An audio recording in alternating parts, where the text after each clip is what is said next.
વેસુની આધ્યાત્મિક નગરીમાં 75 મુમુક્ષોના સામૂહિક દીક્ષા ઉત્સવની ત્રીજા દિવસે શનિવારે ઉપકરણ તથા નામકરણની ઉછામણી બોલાઈ હતી। બપોરે 2:30 વાગ્યે બાળસિંહ જૈનમની ખુમારી ભરી જીવંત દ્રશ્યાવલી ભજવાઈ હતી, જ્યારે આજે રવિવારે વર્ષિદાની યાત્રા નીકળી હતી।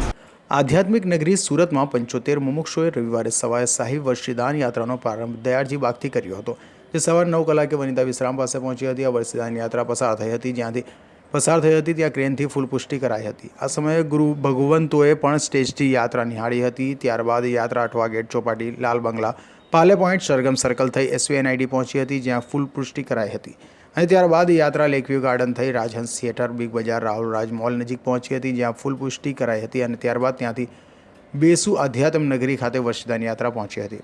સુરતમાં આધ્યાત્મિક નગરી તરીકે ઉભરી રહી છે તેમ લાગી રહ્યું છે। એક સાથે 75 મુમુક્ષો દીક્ષા ગ્રહણ કરનાર હોય અને તેને લઈને તૈયારીઓ પણ પૂરજોશમાં કરાઈ છે। હર્ષદ શેઠા સાથે અઝર કુરેશી।